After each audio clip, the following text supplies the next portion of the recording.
This is WWE superstar Drew McIntyre, and you're listening to the WWE Podcast.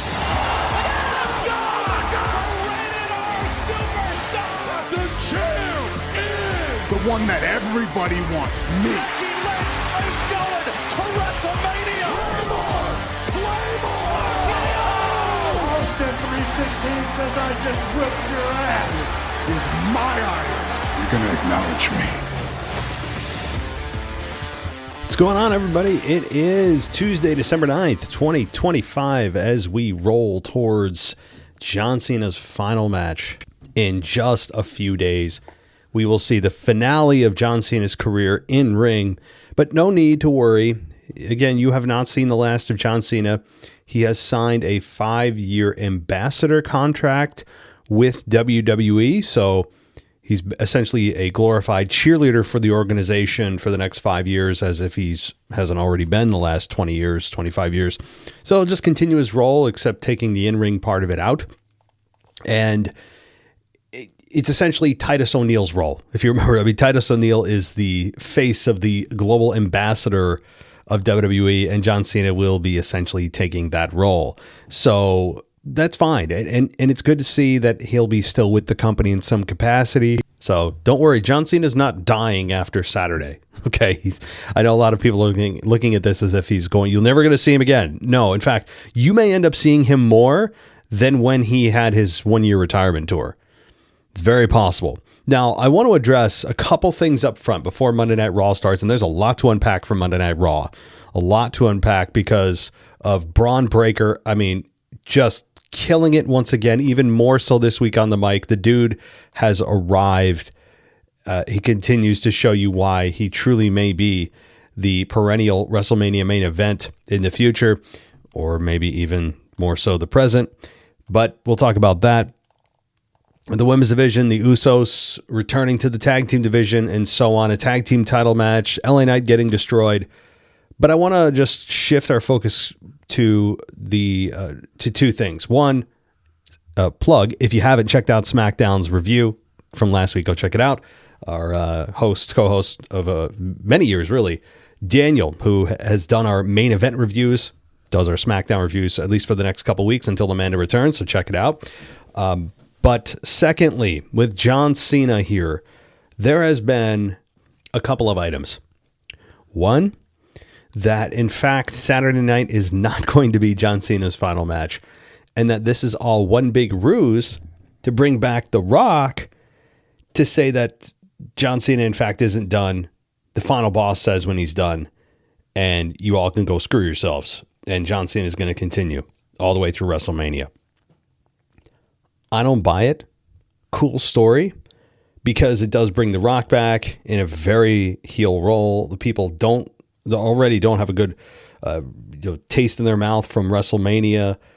Really, his non-appearance was one of the most just egregious things that I've ever seen. And let me just say, I don't believe this. While, again, it would be a massive swerve, I don't buy this. I think there's almost no chance. I'd give it a 0.1% chance that this happens, because really anything's possible. We've seen crazy things, and it would be a swerve.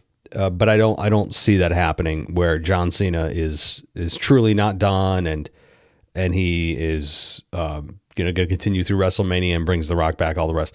Saturday night's main event is not the place for that.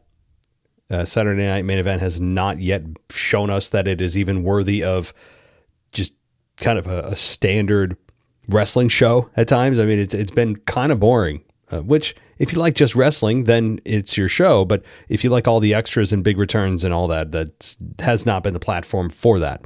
So I would say no to that, even if you've seen the rumors swirling online. It's fun to think about, but no.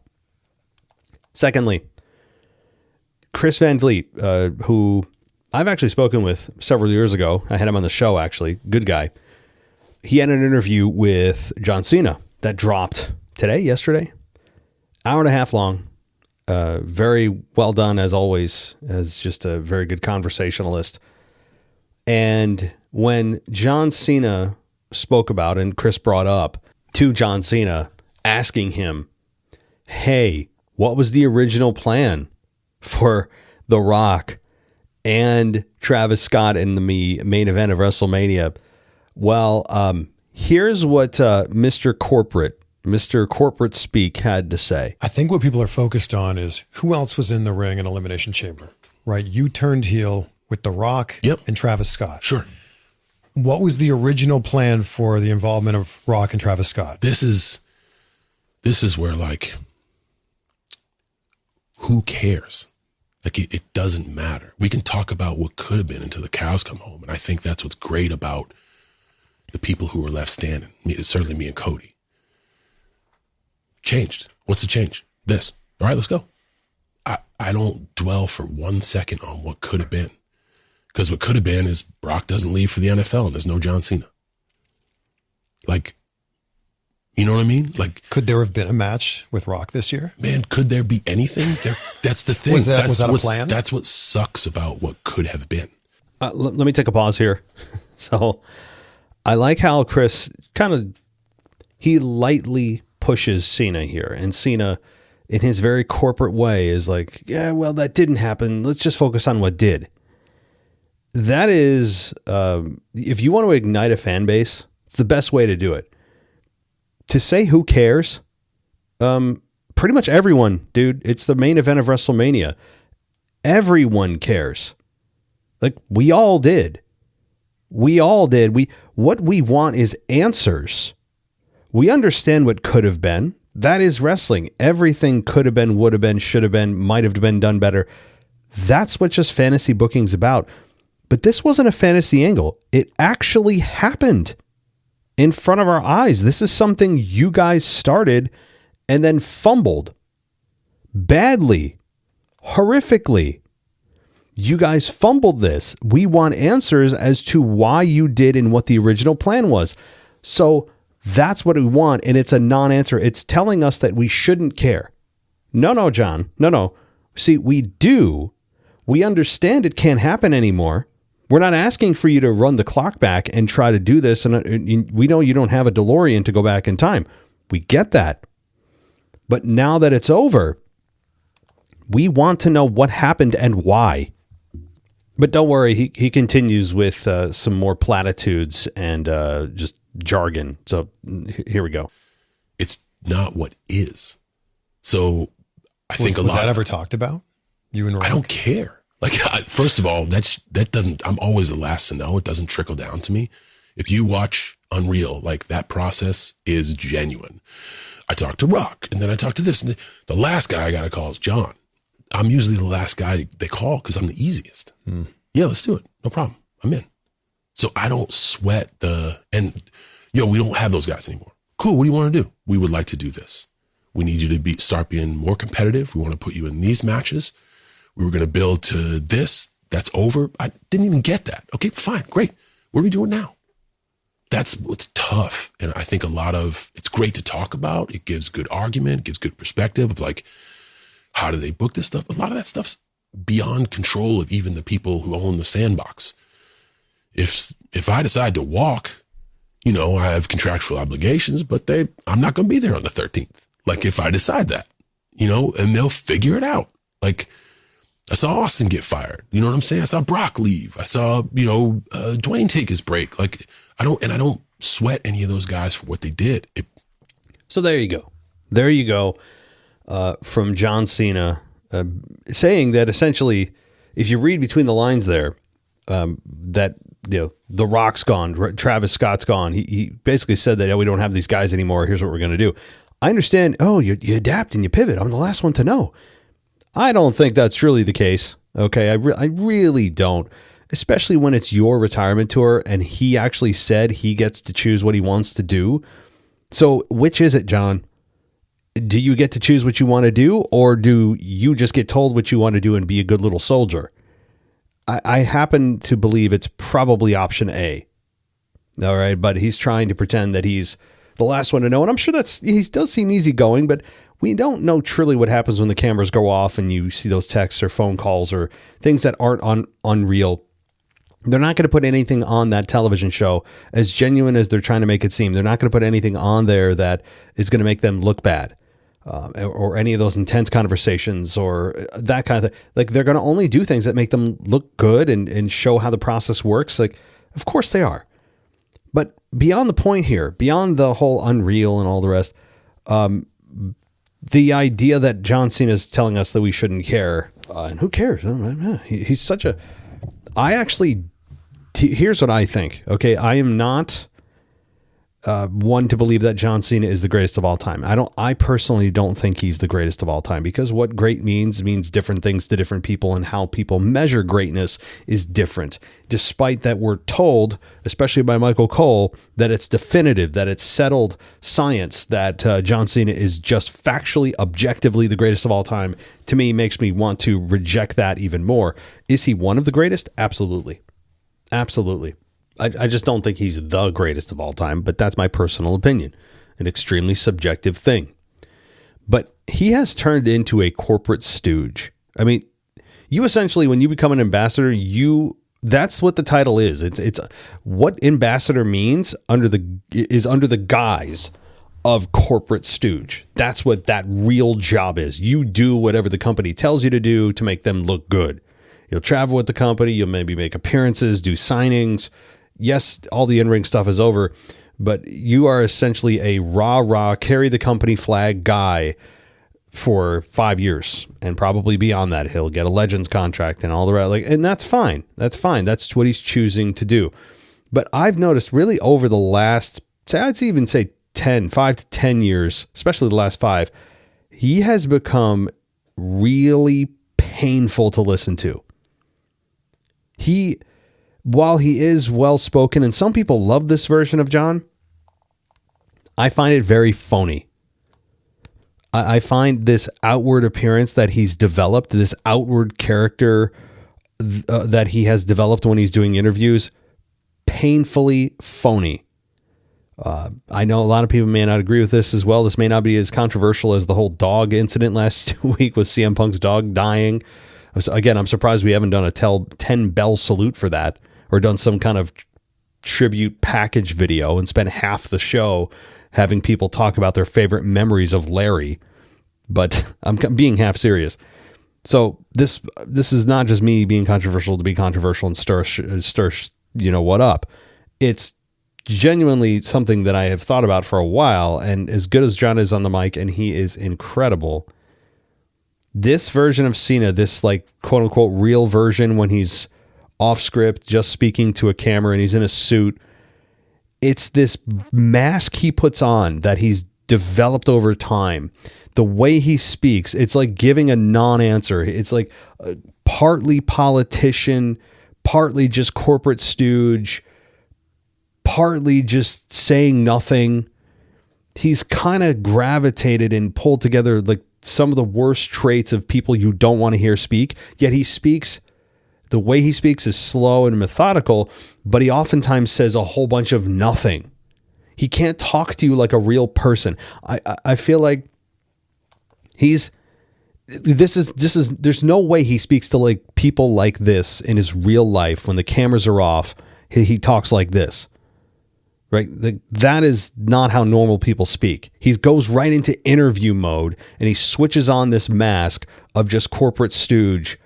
And just, to me, torture. It's torture to listen to him because you get nothing out of him, and it's all just, that's what's great. Oh, that's what's great. The fans have something to talk about. That's great. I love all they're so vocal. That's great. Everything's great. I'm going to take something bad, even though it's objectively bad, and I'm going to say, well, that's great. That's great. Well, that's what he does. I don't believe any of it, because I believe what he feels on the inside is a very, very, very filtered version that comes out. This is not how normal people speak. This is not how normal human beings speak. He is in interview corporate mode, and I don't like this version of Cena. Now, I'm not saying it's a bad interview. Chris did the best he could. Not criticizing Chris. But they continue with this WrestleMania 41 debacle of the main event. They're trying to get away from it as quickly as possible. They're trying to pretend it was supposed to happen. And nobody's taking accountability. The Rock went on Pat McAfee's show shortly after WrestleMania 41 and really doubled down and talked about how it wasn't about me. I was not about the spotlight's not about me, and doubled down and made everything way worse. And then, of course, now I know that it's been some time, but you have John Cena come out and who cares? Literally, quote, who cares? Yes. Yeah, who cares? Yep. Yeah, that's how we should feel. We're being directed how to feel from our overlords here. Yeah, no, I'm not forgetting that. And I still care, because you could have told one of the greatest heel turn stories of all time and you fumbled it horribly. It's just the fact that I know I keep like droning on about this, and it's been, my God, it's December and that was back in April. I understand that, but nobody's taking accountability. I just want someone to be like, yeah, man, we effed up. Here's the original plan. Sorry. With all the transparency that they have, all the transparency that WWE loves to give, they have a whole show about how the show's made, and they advertise about that show during the show. They can't have somebody just come out and be like, yeah, bruh, listen, here's what went wrong. Here's what changed.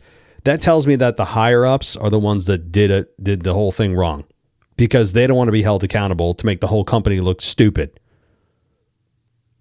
That's what it comes down to. No one wants to take responsibility for it or pretend that it was somehow a good solution. Anyway, this is about Monday Night Raw. Let's talk about Raw, but I wanted to get that out front right now because there's a lot of John Cena news this week, and there's going to be more. Obviously, with John Cena retiring in just 4 days in Washington, D.C., and it's going to be a night. And I don't believe that this is a swerve and The Rock's coming back and John's not really retired. If they do, I'd be like, bravo, good job. You fooled most of us. And I'd be on board for it. They might actually do it. But remember, this is the last match John Cena is ever going to be involved in, ever. And physically anyway, he may end up being a special referee or something. I could see that happening in a few years at WrestleMania. I absolutely believe that. But when it comes to the in-ring actual match, this is it. You can't go back. We're done, which means they should pull out all the stops. Gunther is a formidable opponent, but I still believe they've got something up their sleeve here. Is it Edge? I hope so. Is it The Rock? Maybe. Is it also possibly absolutely nothing and Gunther just beats John Cena on the way out? Yes. In fact, out of those three choices, statistically, that seems to be the most logical choice. A very kind of just ho-hum ending. John Cena takes a bow. Thank you, Cena, for 45 minutes. And then he leaves. And Michael Cole wets himself over John Cena's career. Talking about how, basically he's the god of wrestling. So, all right, hell of an intro. If you want to join us on the ad-free side of things, you can go to Patreon, of course, patreon.com/WWE podcast. You can also go to a lot of other places. You can go to Spotify for ad-free. You can go to Apple as well and go ad-free there. So let's start off, because a lot to talk about here with Monday Night Raw. We'll get through it. We've got Raw, starting with Gunther coming out. And he said John Cena is the greatest sports entertainer of all time. And then on Saturday, Cena will be face the best professional wrestler of all time. And Gunther had a countdown clock appear on the big screen that counted down the time until Cena's final match. And Gunther said that beating Cena won't be enough for him. He's going to break Cena's spirit. He's going to push him around, bully him, drop him on his head, and then lock his arms around his neck and squeeze until the last bit of hustle, loyalty, and respect leaves Cena's body. He said it would force Cena to do the one thing he would never do: give up. It was just good stuff. I enjoyed it. It's exactly what it needed to be for as short of a time they have here to promote the match. It's what you want. And even if there's no other additional hocus pocus or any other kind of personnel interfering in this match, no additional people being, run-ins or swap outs or whatever, this is fine and as good as you could expect it to be. Alrighty, so we have Io Sky take on Kairi Sane. Both Rhea and Asuka are at ringside. Io beats Kairi in 11 and a half minutes, with the finish being Sky dropping Sane with a kick. She goes up top. Asuka tripped her into a tree of woe while the referee was focused on Sane. Ripley kicked Asuka before tossing her into the timekeeper's area. Sane went up top and stood over Sky, who flung Sane to the mat, and then Sky followed up with an over-the-moonsault and got the 3 count. Good match. Good match. Io should have won. She did. But more importantly, for Kairi, who never gets really a one-on-one match and is very much a side character, this to be the opening match on Raw, it was a good moment for her. I know that she's kind of always an afterthought, but when you see her in the ring, she's good. Is she as good as Io and have as much star power? No. But it was good for her to get some minutes, because oftentimes she is the one that takes the pin. She's there to take the bump. She's there to lose. She doesn't get a whole lot of mic time. She's the kind of shove around. And this was good. She showed some fight, and it was 11 and a half minutes. Big match for Kairi. That's something I think that's getting overlooked. Okay. Logan asked Heyman if he could speak to him backstage and said that the Ray situation would be handled tonight. And Heyman said the best thing about that is Logan has backup for the first time in his life. And Logan said he wanted Breakker and Reed to know that if there was trouble, he would be there backup too. And Heyman said he didn't think he could respect Logan more than he did. And Heyman pulled out the brass knucks and gave them to Logan, quote, just in case. I like that. Rey Mysterio comes out slapping hands with the fans, but Logan Paul attacks him from behind, and the hooded man, whoever that person is, after Rey got the advantage back on Logan, setting him up for a 619. We had that hooded figure enter the ring and super kick Rey, and goes for that Seth Rollins stomp, and the referee, or rather the security guards, chase him out. And Logan Paul hits Rey with the brass knucks. Now, before we get to LA Knight, the masked person returns. We still don't know who it is. At this point, I don't think it's Austin Theory, because everyone has figured out it's Austin Theory. That a actual reveal of Austin Theory would be kind of a ho-hum reveal. And the more that they continue to play the game of who is it, the bigger the expectation. So I don't believe it's Chris Jericho. I don't believe it's Edge. It could be Randy Orton. That's a theory. But you got to look at the person. No pun intended. Theory, get it? No pun intended here. But also, you got to look at the pattern of who they're attacking. Whoever the person is attacks CM Punk. Then they attack Rey Mysterio. You have to look at who this person has common enemies with. Who in the past, maybe even in the medium range past, has had issues with CM Punk and Rey Mysterio. I mean, I really don't have the answer to that, but does Austin Theory really fit the bill? Or is he just attacking at random on behalf of the Vision? Maybe that's the case too. Just whoever's in their way, he's attacking. That's possible, but it's also possible that the targets are purposeful. So, the more I think about Austin Theory, the more I kind of side at it to begin with. I wasn't particularly excited about that. You don't need a reveal of Austin Theory to be a hooded figure. You could just had him come out and join the Vision. He's not. You have to have a certain type of star power in order to be a masked figure or a hooded figure to eventually be revealed. Austin Theory doesn't have that much star power in order to be considered an exciting reveal, especially after the fact that we all kind of lean towards the fact that it's him, and it still could be. But you have to have a certain level of star power in order to qualify for that type of story. And I don't think Austin Theory qualifies for that. So I'm leaning away from Austin Theory, who still could join the Vision. He's a good candidate for it, but I also don't want the group to grow too big. We don't want the group to grow too big because it waters down everybody in the group. So, also, where the hell is the outrage from Punk about this hooded figure? This came up on some other podcasts too, but it's a great point. You know, there's not a lot of outrage as to who this person is. The team of Survivor Series isn't even trying to hunt down this person. He's barely mentioned until he shows up. He should be, public enemy number one when it comes to Roman and Jay and Punk, right? And his team. Where's the outrage? So LA Knight comes out and he told Logan not to go anywhere. He said that if the masked man was Seth, he would stomp his head in. And Knight said Ray's a legend, and he was pissed about the way Logan treated him. And Knight said it was time for Logan to pay. He wanted Logan to pay tonight. And we have backstage segment with the Vision. Heyman declined to say on the Survivor Series post show whether Logan was in the faction full time. So we get AJ Styles and Dragon Lee versus the War Raiders for the World Tag Team titles. Another 11.5 minute match with AJ Lee and Dragon Lee winning against the War Raiders, Eric and Ivar.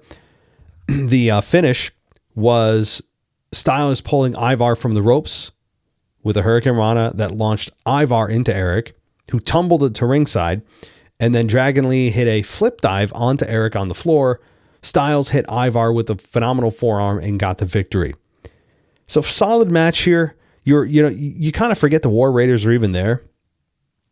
I don't mean that out of disrespect, just the fact of, if it's out of sight, it's out of mind a lot of times, especially how often the War Raiders are kind of like here, there, not there, gone for months back.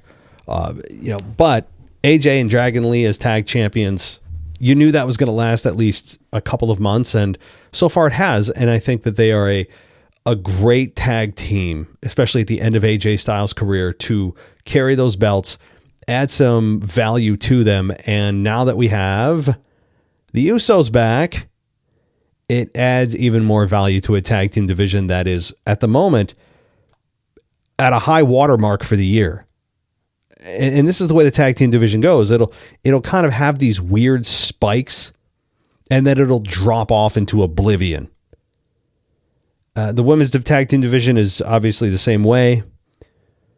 But it's nice to see, at least while we're riding high in the tag team division, we have some bona fide stars there. AJ Styles, Dragon Lee, the Usos, the War Raiders in their own right. And now we have the New Day, who, in as much as I don't like them, at least as baby faces, they're back in the conversation, and we know what kind of match that the Usos and the New Day are capable of. Incredible matchups. Look at their history. So Jay announced that he's back in his very much promo voice that you have to listen very closely to understand what the hell Jay's saying. And it's just the way it is. He said, quote, "What we doing, Us?" And said, Jay said that they're going to, quote, "get back to us." And Jay said the tag team division is on notice. He said, he and Jimmy need gold. And Jimmy said, respect to the tag champions who don't know about them yet. And he said to New Day, they do. And everything kind of broke down. Waller left unscathed, and it was good. So we also had a video promoting SmackDown and the Royal Rumble in Riyadh, Saudi Arabia on January 30th and 31st. Yes, don't forget, not only do we have WrestleMania in Riyadh for WrestleMania 43, but we also, this coming year, in just a few short, well, I shouldn't say few short weeks, but how many weeks is that? Like 5-6 weeks? We have the Royal Rumble in beloved Riyadh, Saudi Arabia. So, okay, moving on. We have Nikki Bella come out. Oh, well, before that, Jackie Redmond stood in the ring, introduced Women's World Champion Stephanie Vaquer. Redmond asked about what's next for her, and she spoke about being the best and said that Nikki Bella is a legend. And Vaquer mentioned Rhea Ripley, Bayley, Natalya, and Io, and she was about to boast about being at the top of the division when she was interrupted. Now, she got a few more words out than I thought. I knew that it was going to be about 15 or so, and then she'd get cut off because they don't trust her. Very much like Jade, very much like Jey Uso. They just don't trust them to sink or swim. Stephanie eventually has to get more of time to really speak. I understand she has an accent. I don't care. She has to push through it. And also, since when is Nikki Bella a legend? She's not. Okay. What are we doing? That's a laughable statement. The definition of legend has really been watered down if we are now calling Nikki Bella a legend. Do we understand what legend used to mean? It's the thing of folklore. It's the stories you tell around campfires, right? Like that used to be what legend meant. It meant like it's a household name. If you're a legend, that means you're a household name just by default. That's part of being a legend. Nikki Bella is far from a household name. Far. So we had earlier in the year, was it Kairi Sane or Asuka? Somebody called Nikki Bella a trailblazer, and now she's a legend? Give me a break. What are we doing? Legend on what grounds? She's a twin that's attractive? Is that the bar we're setting for legend? Really? In other Nikki news, by the way, non-wrestling related, she responded to comments about fans claiming she's sleeping with fans. And this came on her podcast, her and Bree's podcast.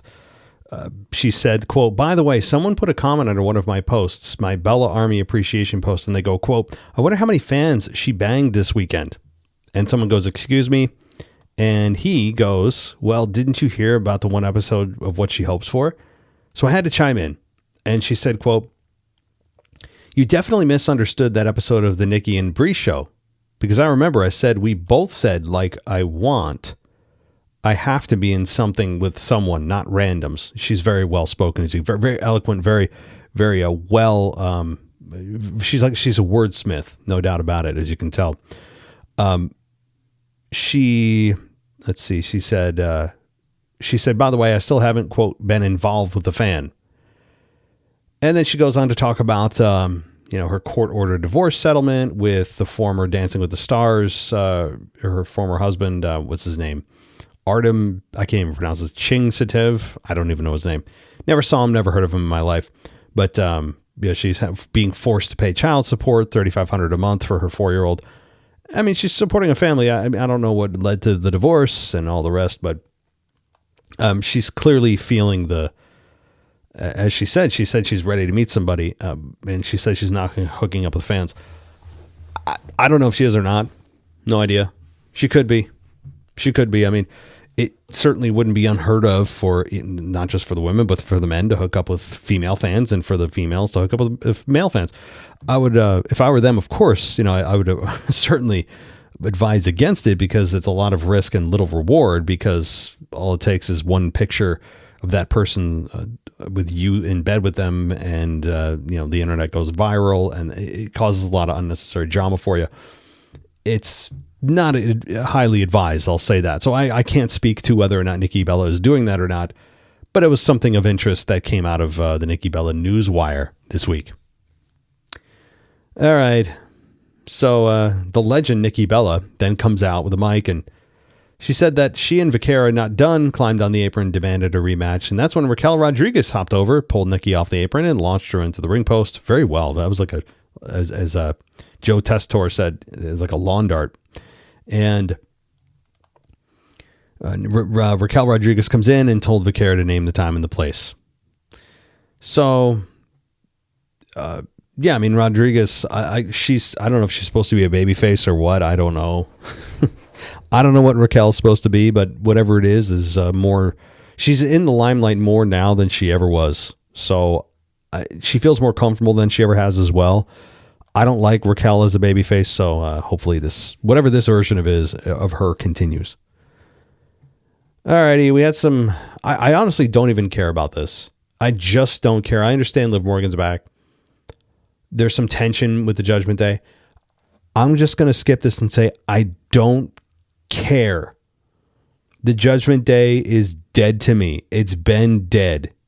And I am the authority on this. All right? And I decree that the Judgment Day is dead, therefore it is. So honestly, whatever's going on with them, I could not be less interested. I know some of you care, and I care about the individual wrestlers if they were on their own, but as a group, as a collective, I just don't care. They are boring together. We've seen everything happen that could possibly happen. Let's just move on. I don't care. Sorry, guys. If you're looking for an analysis on the Judgment Day and Morgan and what she said backstage and what Perez said, I don't care who's in whose corner, whatever. You guys look at it yourself. I mean, seriously, I'm that bored by the Judgment Day. Okay.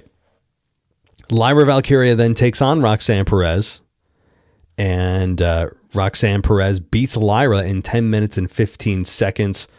The finish was Valkyria having had Perez on her shoulders when Morgan climbed on the apron, distracted the ref while Perez raked Valkyria's eyes. Bayley tripped Morgan, Perez kicked Bayley, and then Valkyria rolled up Perez, who kicked out, sending Valkyria towards the ropes, and then Morgan, who was lying on the apron, kicked Valkyria, and Perez hit Pop Rocks to get the victory. Fine. I mean, fine. Roxanne Perez right now is in a very, very boring place. And same with Lyra. I mean, Lyra, maybe they should compete for the women's intercontinental title or something. I mean, get yourself in there. I know that they're really pushing Maxine Dupree, and she's been on the rise, and Becky Lynch is doing her weird, trying to look at me for attention type of story with getting the lawyers involved with Adam Pearce, and she's truly the champion, and she's going to get legal involved, and that Maxine's a fraud champion. Whatever. I mean, Becky Lynch is doing what she needs to do to get attention, and that's what you do to make money in the business. I can't kick her for that. So we then have a video focus on Maxine training with Natalya, and that was fine, I guess. We have Logan Paul and LA Knight. The match went 13 minutes with Logan Paul beating LA Knight.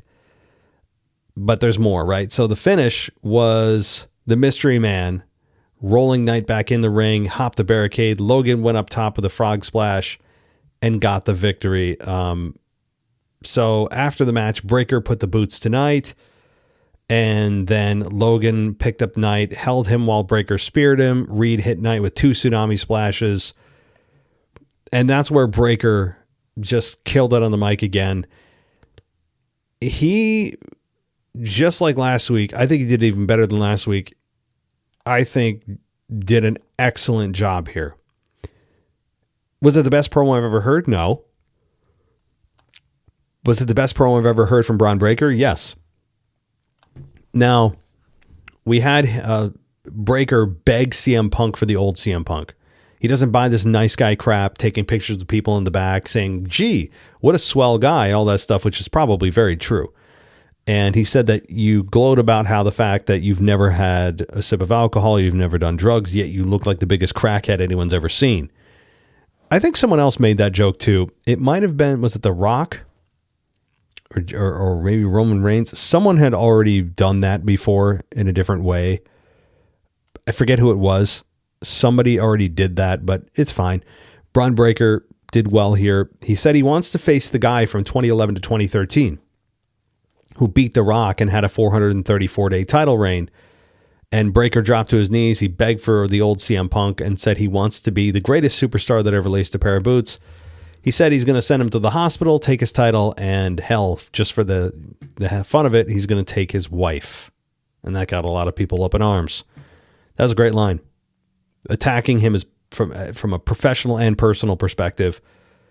Great. Really good promo here. Memorable. Bron Breakker. And the thing is, he feels it. You can tell he feels it. It doesn't feel like he's rehearsing anything. It's almost like he is. He's ad-libbing this. I like the style. I like the delivery.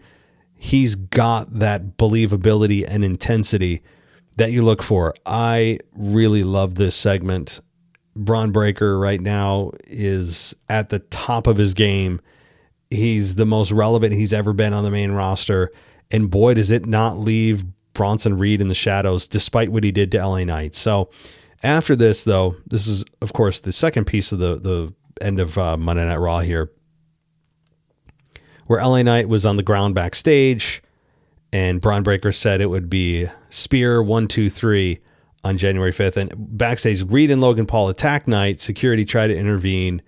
Reed put Knight over his shoulder, put him on the hood of a car, and we had Reed do what he does and hit Knight with a tsunami on top of a car, injuring quote unquote LA Knight.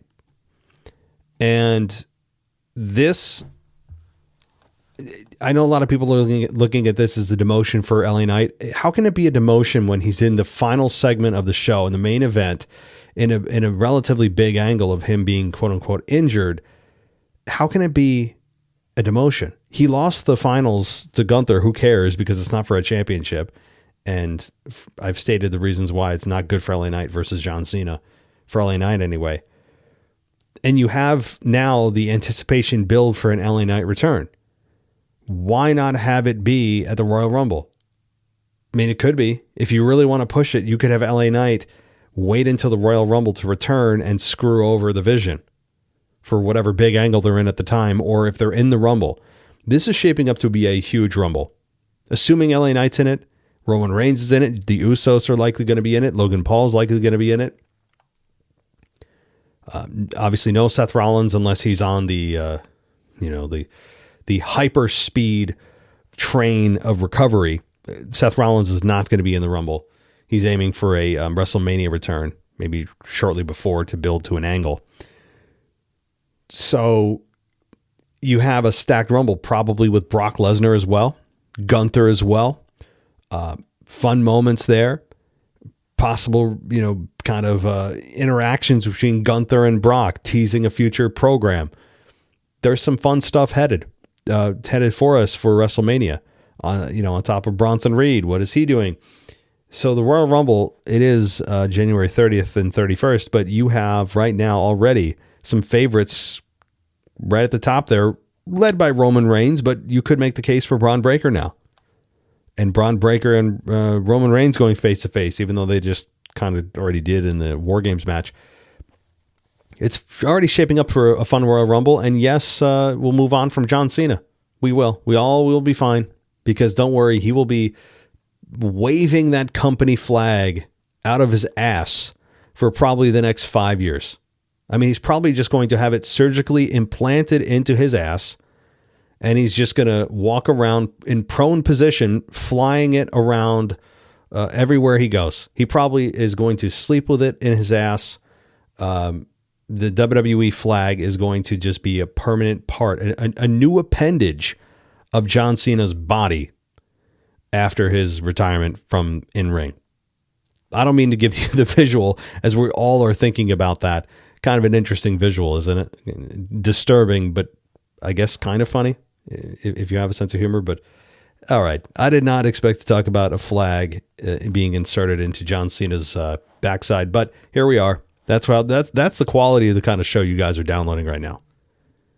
That's the kind of show you guys are downloading. This is on you. It's not on me.